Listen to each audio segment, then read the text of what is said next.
Vamos a partir del modelo. El modelo entonces tenemos que, se tiene que, como es un modelo monofásico, se tiene el voltaje de fase, la reactancia del estator, la resistencia del estator. En esta parte vamos a simplificar la rama de magnetización a solo el parámetro de la reactancia de magnetización, que es el de menor valor, que ya lo vimos en las pruebas, y va a ser el que es predominante en este caso. Lo referente a la reactancia del rotor, referida al primario, y la versión simplificada de la resistencia, que es la resistencia del rotor sobre el deslizamiento, en donde toda la parte roja va a corresponder entonces al rotor como se ha venido explicando, ¿listo?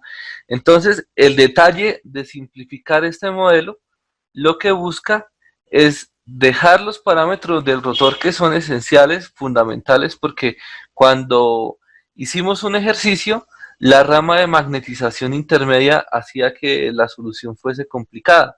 Entonces, la idea es llegar a una aproximación que nos simplifique toda la parte del estator para poder analizar cómo es la potencia convertida que va a estar en esta, bueno, no, en esta parte hasta este nivel, qué pena, es la potencia de que pasa del estator al rotor vista en este elemento. Y entonces vamos a analizar cómo es esta potencia y cómo cambia en términos de las condiciones de las mismas impedancias, porque recordemos que R2 sobre S es un parámetro cambiante. Entonces, como S está cambiando, va a indicar que esta potencia también va a cambiar. Entonces, este análisis parte de determinar un modelo equivalente de Thevenin, es decir, vamos a expresar esa parte del circuito, lo que corresponde al estator, entonces como un voltaje de Thevenin, una impedancia de Thevenin, que se conecta entonces al rotor, que es la reactancia y la resistencia, y con eso estaríamos consiguiendo una simplificación que nos ayude a analizar el sistema. Entonces, para determinar dicho voltaje de Thevenin, lo primero que deberíamos realizar es determinar el voltaje de este parámetro, que es la rama de magnetización. ¿Cómo se puede hacer? En este caso, se puede realizar con un simple divisor de voltaje. Y entonces, dicho divisor de voltaje nos va a decir que el voltaje de Thevenin es el voltaje de fase que multiplica a este parámetro, que es donde queremos determinar el voltaje, que sería JXM, dividido en la sumatoria de las dos impedancias de los dos elementos, que sería R1 más JX1 más JXM. Y con esto tendríamos el voltaje de Thevenin. El único detalle es que este valor es fasorial, porque tenemos valores reales y valores complejos.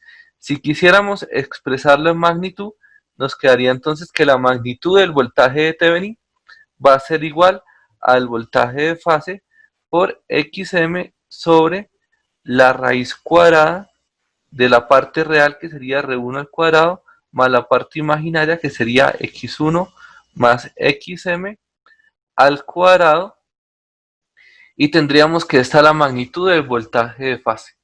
Algunos textos simplifican este término considerando que lo que es el parámetro de la reactancia de magnetización es mucho mayor que la resistencia 1, y entonces en algunos textos se ve que el voltaje de Thevenin para este análisis sería entonces el voltaje de fase de XM, y al ser XM mucho mayor que R1, la tendencia de este elemento es que R1 no va a ser un valor significativo, es decir, que nos quedaría, en otras palabras, la raíz cuadrada de X1 más XM al cuadrado, y esto se simplificaría significativamente y nos quedaría XM, X1 más XM.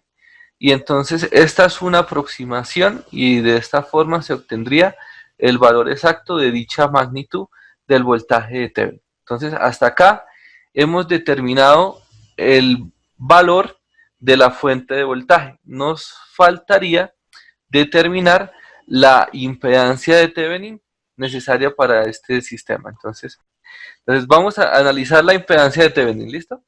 Entonces la impedancia de Thevenin, al apagar la fuente de voltaje y hacer que el voltaje de esa fuente sea cero, esto sería igual a un cortocircuito, ¿cierto? Entonces nos quedaría de esta forma. Esto sería JXM. Y entonces tendríamos los dos terminales, que acá es donde vamos a conectar la parte del rotor para determinar la impedancia de Thevenin. Entonces la impedancia de Thevenin nos va a quedar como el paralelo de estas dos impedancias, de la impedancia 1 con la impedancia de magnetización.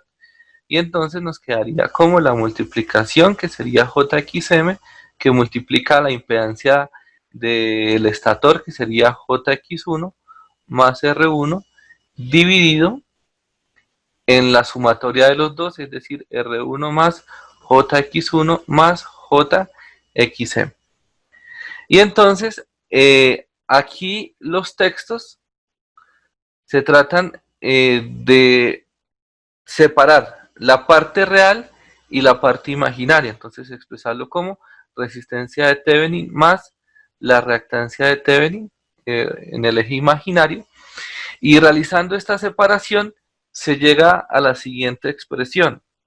Entonces, se llega a la conclusión que la resistencia de Thevenin, que también son valores aproximados, es aproximadamente la resistencia 1 de XM sobre X1 más XM todo al cuadrado, y que la reactancia de Thevenin, esa es aproximadamente X1. Es decir, que en otras palabras, la impedancia de Thevenin se puede expresar como R1 de XM de X1 más XM al cuadrado más JX1.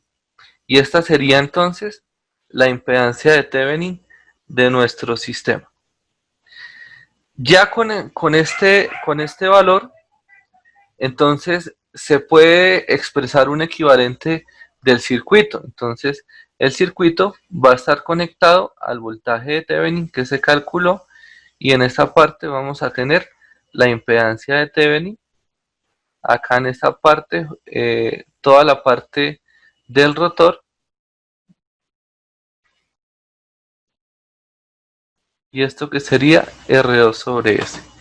Y entonces con esta simplificación lo que vamos a intentar es determinar la corriente 2. Entonces la corriente 2 para este caso entonces sería el voltaje dividido en todos los elementos, es decir, la resistencia de Thevenin más J, la reactancia de Thevenin, más JX2 más R2 sobre S.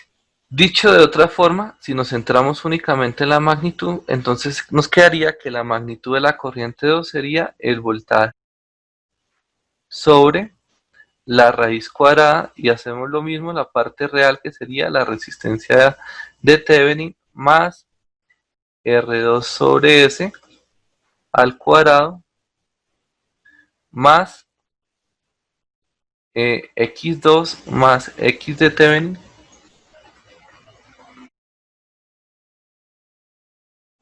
¿Con qué finalidad hacemos esto? Entonces resulta que la potencia de este elemento, recordemos el balance energético, nosotros decíamos que entraba toda la potencia, que quitábamos las pérdidas en la resistencia del estator, que quitábamos las pérdidas en el núcleo, y después de quitarlas teníamos la potencia AG, que es la potencia que entraba al rotor.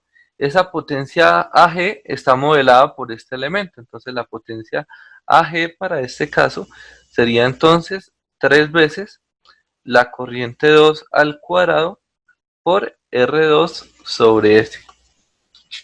Y eso nos daría entonces una expresión que sería un tanto más extensa, que sería reemplazar el valor de I2 magnitud en esta ecuación. Entonces nos quedaría que la potencia que entra al rotor, la potencia en el hierro, que llaman algunos autores, sería entonces 3 veces el voltaje de Thevenin al cuadrado, que sería el equivalente a tener I2 al cuadrado.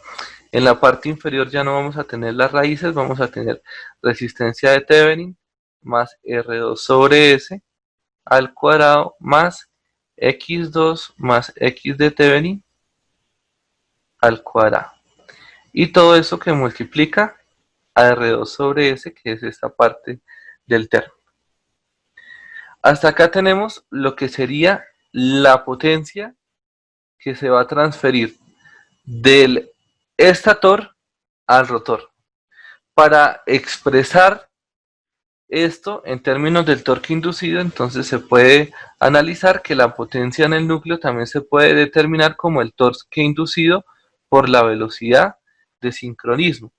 Es decir, que de esta ecuación de la potencia podemos deducir el torque inducido. ¿Cómo? Dividiendo la potencia del hierro, la que entra al rotor, en la velocidad de sincronismo. Y entonces nos quedaría que el torque inducido sería 3 veces el voltaje de Thevenin al cuadrado de R2 sobre S dividido en la resistencia de Thevenin más R2 sobre S al cuadrado más la reactancia 2 más la reactancia de Thevenin al cuadrado.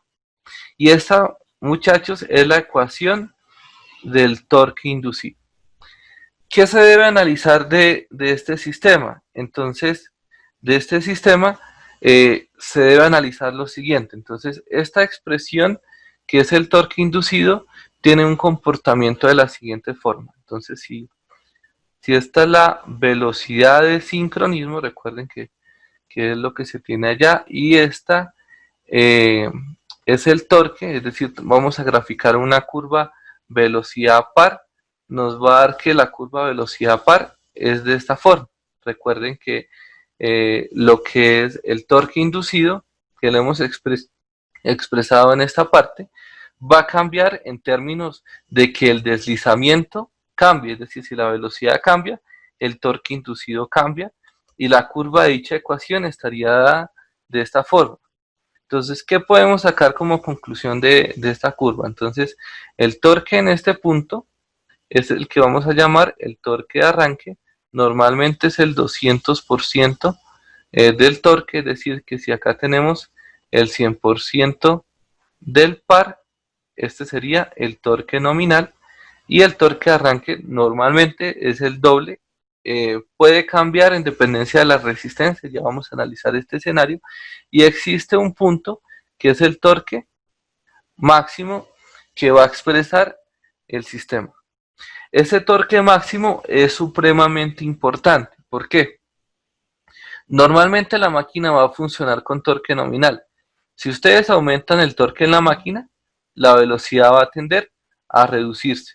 Y la máquina siempre va a funcionar considerando que en ningún caso se puede superar el torque máximo. Si alguien supera el torque máximo, esto va a hacer que la máquina tienda a detenerse, es decir, la máquina no funciona si se supera la condición de torque máximo. Entonces, para este caso, como la velocidad es diferente a la velocidad de sincronismo, que es la que está en esta parte, se va a tener que la máquina tiene un deslizamiento nominal, y en este caso va a aparecer un punto que es el deslizamiento crítico o el deslizamiento máximo que llaman en algunos textos, que es el punto en donde se presenta el torque máximo, y también es un punto que no se puede superar porque la máquina se va a detener. ¿Cómo podemos determinar entonces este punto máximo? Entonces, como estamos mirando la potencia de salida, también se puede analizar que al final la potencia convertida, que sería a la potencia del hierro, restarle las pérdidas en la resistencia del rotor, y tendríamos entonces la potencia convertida, que esta se expresa entonces como el torque inducido por la velocidad mecánica, tendría un máximo, y el máximo va a depender también de este torque. ¿De qué forma lo podemos calcular? Entonces, realizando el análisis de máxima transferencia de potencia, como tenemos un circuito equivalente, entonces para este análisis pueden existir 3 escenarios. El normal era el que ustedes miraban en corriente directa, en donde la máxima transferencia de potencia sucedía cuando la resistencia de Thevenin era igual a la resistencia de carga.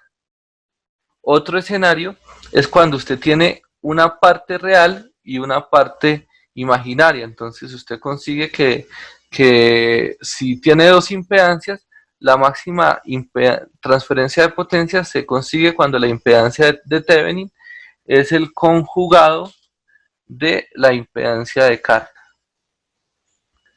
O la impedancia de carga, el conjugado de la impedancia de Thevenin. Y el último caso es cuando usted tiene una resistencia y tiene una impedancia. En este caso, usted consigue la máxima transferencia de potencia cuando la resistencia tiene la magnitud de la resistencia de Thevenin al cuadrado más la reactancia de Thevenin, y esta es la condición.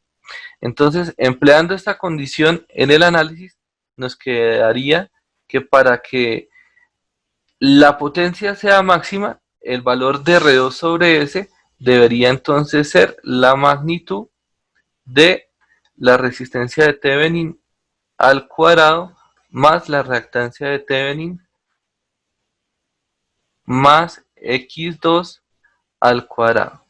Y si despejamos S de esta ecuación, entonces determinaríamos el S crítico. Entonces el S máximo para este caso entonces sería R2 dividido en la raíz cuadrada de la resistencia de Thevenin al cuadrado más X de Thevenin más X2 al cuadrado.